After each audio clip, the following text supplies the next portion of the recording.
আমি সোহেল অবস্থিত আছেন আজকে এই মানববন্ধনের প্রধান অতিথি সাবেক সাহিত্য সচিবের ছাত্র নেতা বিএনপির অন্তর্ভুক্ত আছেন বাংলাদেশ জাতীয়তাবাদী দলের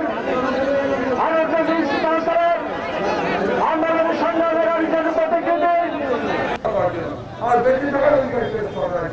আমরা যারা অবশ্যই আজকে ঐক্যবদ্ধ হয়ে এই সরকারকে সরানোর জন্য আমরা আন্দোলন শুরু করি। আমাদের সকলকে 17 তারিখটা বলে দেবেন স্যার, সেদিনের প্রোগ্রামটা বুধবার।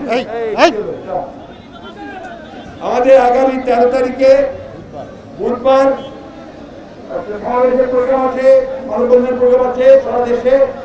আমাদের দেশনায়ক তারেক রহমানকে যে মিথ্যা মামলা দিয়ে তারা অবর্তমানে নোয়াখালীতে সুবিধায় সারা বাংলাদেশে বহু জায়গায় রাষ্ট্রদ্রোহিতার মামলা করেছে। সেই মামলা